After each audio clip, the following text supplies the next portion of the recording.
Hello there, ferreteers or ferreters or whatever you may be calling yourselves. My name's Alan White. I am the news editor at BuzzFeed UK. I was asked by Rachel to talk to you a little bit about outsourcing, which is something I've written about over the years for the New Statesman in my previous job, and I've just got a book out which is kind of rounding up all my reporting on this stuff called Who Really Runs Britain. Rachel's given me a series of questions which I'll try and give you about 15 minutes or so on so you don't get too bored. So I'll go straight into it. She says, what's the public's awareness of the use of outsourcing companies? And my answer on this is that I'm actually in my hotel room right now at Tory conference. I'm going to head in a bit. I'm going to walk through a kind of line of G4S security guards. I'm then going to get to a bunch of stalls run by exhibitors, many of whom, do work for the government in various capacities, and I'll take my seat in the media centre where there'll be more kind of outsourcing firms probably sending us press releases and what have you. And I think most of the delegates of this conference and most of the other journalists really will take that journey and not think twice about how far there's involvement from various kind of agents who are contracted by the state. Um, she so I mean, I think it's low is the answer to that question, except for the moments when it kind of rises to the forefront of everyone's mind because there's been a big scandal. Otherwise, they just seem to sort of quietly rumble on in the background.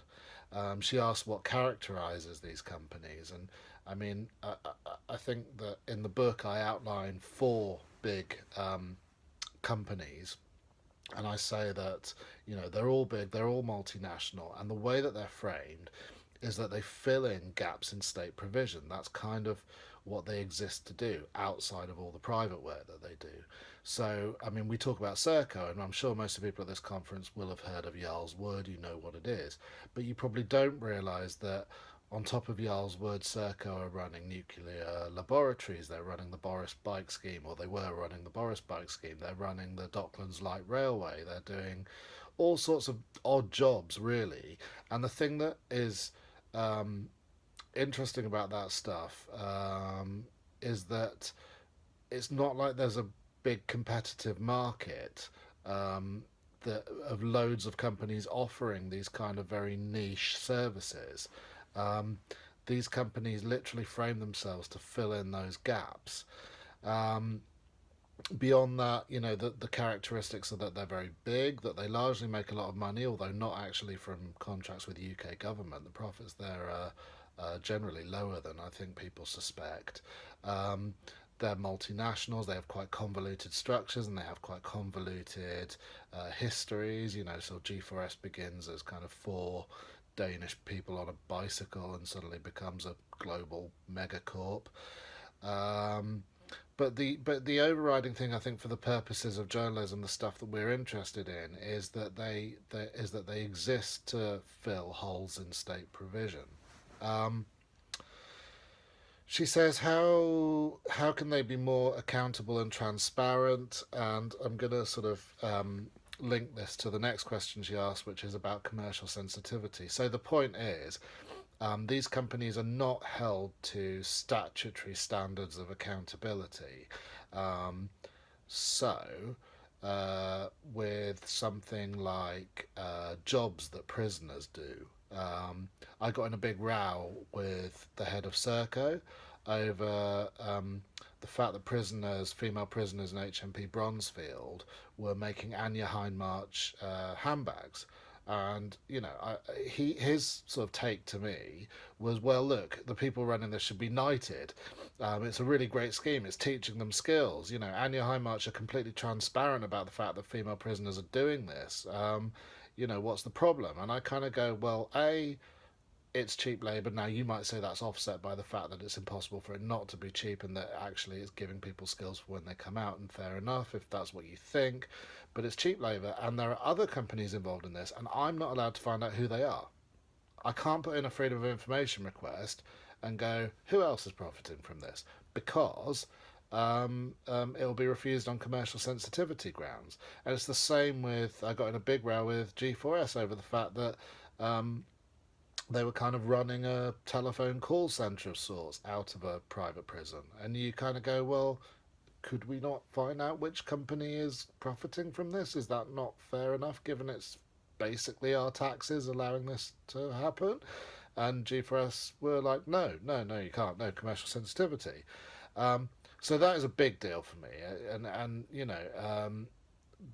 beyond that, there's other issues. There's issues around the balance sheets.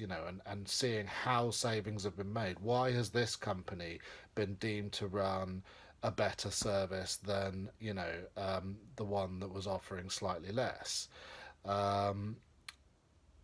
So on that issue, the outsourcing firms are actually they kind of say, well, look, we really want to be more transparent on this stuff, but the government won't let us, and also it has to be a sort of who blinks first situation where we all do it together and we all go, here's what we're doing, and that's why we won this contract and they didn't. They say that they're up for doing this, and they say that it's government slowing things down and stopping them being more accountable. Having worked for a brief time in government, I can sort of believe them. So, but it's another big problem. We just don't really know. If we could see balance sheets, if we could see how these contracts are working, we'd have a clearer sense. And actually, some of these companies, I've sort of done so many bad stories about them. They're actually leaking me documents and showing me and going, "Look, there's nothing untoward. There's nothing untoward. Please don't tell anyone we've given you this." So that's kind of an issue. I'm asked how have they paid for their mistakes, and the answer on that is they kind of have, but it really depends on the mistake and who's prosecuting it. So on something like the Olympics, where there was a gigantic screw up in 2012, yeah, G4S got hammered reputationally and financially. On tagging, it looks like people are going to get hammered. But those are kind of accountable transactions where it's quite easy to do that. On stuff like deaths in custody, where it looks like there's mismanagement, where it looks like there's abusive process, it's much more muddy because you get into that question of, is it the guidelines that they're following, or is it the company's way that they're enacting those guidelines that's the problem? And actually, despite multiple inquiries, sometimes you don't get to the bottom of it. So people don't get held to account. And some would say, and I don't think it's that conspiracy theory-ish to say this, some would say that that's a sort of bonus of outsourcing from the government's point of view. It puts things at arm's length. No one really knows who you're supposed to be angry at.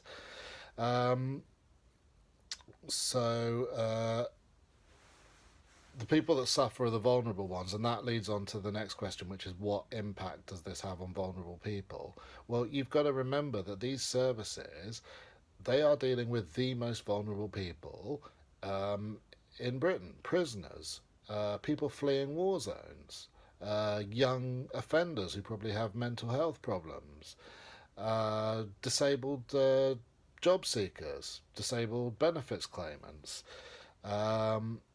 These are all people who, as a modern, developed economy, we should, as a society, be willing to help.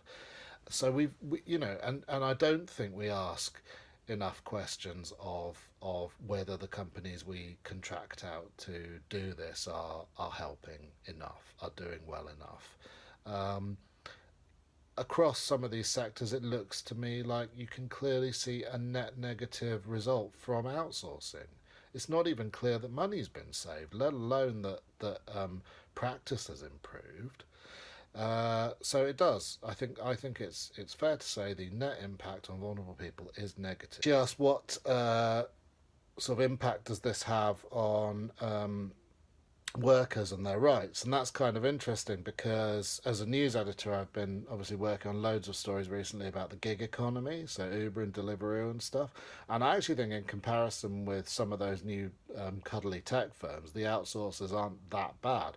But there's definitely been some really shocking examples of sharp practice, especially in kind of the hospital. Setting with cleaning workers and catering staff. Um, the simple fact is that workers in the private sector don't enjoy some of the benefits that they do in the statutory sector, and that's why they're cheaper. So, yeah, I mean, broadly, there is a net negative impact. I would just caveat that by saying that actually the outsourcing firms, in the grand scheme of things, are not necessarily the worst, but I'm not sure whether you could take that as good news or not. She asks about whistleblowers and them speaking out. So, um, uh, I've definitely worked on some stories about contractors. Actually, not contracted to the kind of outsourcing firms that we always talk about. Contracted to things like charities, who are essentially, some of them are really just arms of the state themselves, who have been terrified to talk out, and who the levels of source protection we've had to sort of deploy have been really intricate because you're fearful for them, and they've really summoned all their courage to do it. They're kind of very happy to give you information that you can go away and work with, but actually getting them to be quoted is a hell of a struggle sometimes. Which suggests to me that our whistleblowing procedures in this sector, as well as our oversight in this sector, is not good enough. Because why are they coming to me? I'm a journalist. There are tiers of authorities who should be picking up on this stuff before I even get to hear about it. My stories should just be write-ups of their reports, but they never are, fortunately for me. So it's kind of indicative of the whole situation around whistleblowing. Um, that said, some of the other whistleblowers I've got are really high level people who are much less frightened and couldn't care less, and some of them, but even, I don't know if you could call them whistleblowers because they just go on record. Like the head of the probation association just went, "This is a giant shit show." They're outsourcing all of probation; they haven't thought it through at all. So those stories are obviously a lot less kind of stressful, but and they're kind of indicative of the madcap way that a lot of this outsourcing has been put into practice. I.e., let's just do it as quickly as we can.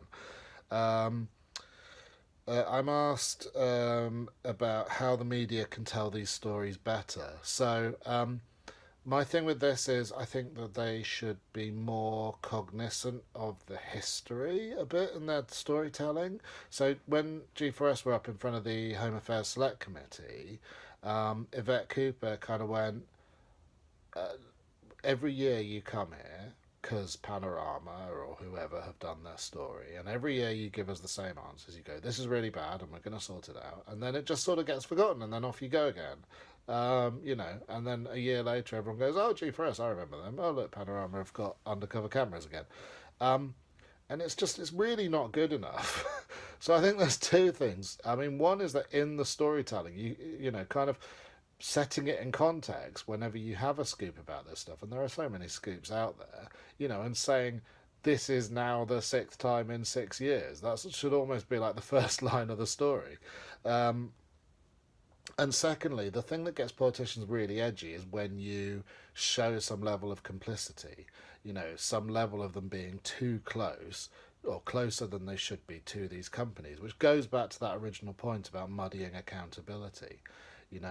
They get very, very edgy, and action is more likely to be taken when a direct route can be traced right to the top. If you are able to show that a politician is aware of the problems that you're reporting on, but has chosen not to act on them, then that's a big deal, and that will probably mean you get more impact, and it'll mean you get to do more stories. So that's pretty much everything. I hope that's helpful. I hope that's useful, and have a great conference. Thank you.